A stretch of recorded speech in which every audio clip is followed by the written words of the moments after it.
latest out of Washington. Let's bring in Stephen Boyer now, who's Chief Technology Officer for BitSight, which creates daily security scores for companies, kind of like credit scores. Stephen, thank you for joining us. Do you have any more information on what exactly is going on here? Well, it's interesting to see that this is outages impacting major U.S. properties, but this is not a hack that a lot of consumers would think of, like where Yahoo or they lost my data or something.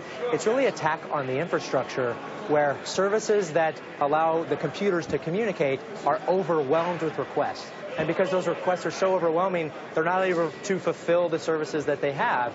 And so it causes these mass disruptions. Yeah, I mean, it clogs the pipes. So, but what do you do about that? There's nothing you can do to defend that, is there? Well, so this type of attack is almost impossible to stop. Yeah. You can really only mitigate against it.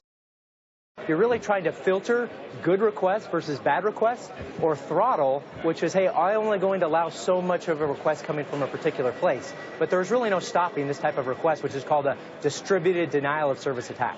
So there were some indications from the tech community, Stephen, that this might have actually been centered on a major DNS host based in New Hampshire that's actually a pretty small player. I mean, I don't know how you say it, DYN, DIN, or DINE.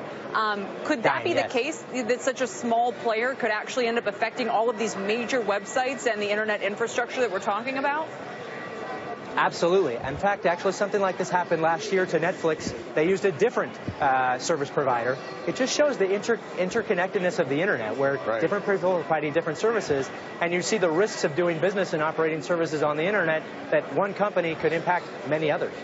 I mean, you know a lot more about this than I do, but I was just thinking about that interrelationship, the commonality of the servers that are used by so many different companies. Is there a way to diversify that?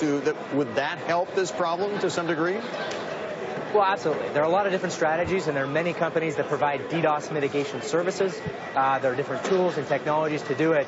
But the real fundamental thing is that there's really no stopping it. When you think back a couple weeks ago, there was an investigative journalist, Brian Krebs, was hit with an overwhelming DDoS attack around 600 gigabytes per second. When you think about that, that's roughly the Library of Congress every 2 minutes. So stopping that completely isn't really going to happen. There's really only ways of managing and mitigating that. And once again, I'll state the obvious. This just shows how vulnerable we are in the world of cyberspace, especially when you consider the disruption to commerce. PayPal announced a little while ago that the people were unable to make payments because of this today. Yes, and it's one of those growing problems. We've seen sort of trend. If you remember back even a year plus ago, some of the banks were also targets of these types of attacks, which stopped them from operating normally. So it's a big challenge that I think many people are trying to attack, but certainly not a solved problem. That's for sure. Stephen, thanks for joining us. Appreciate it. Stephen Boyer there.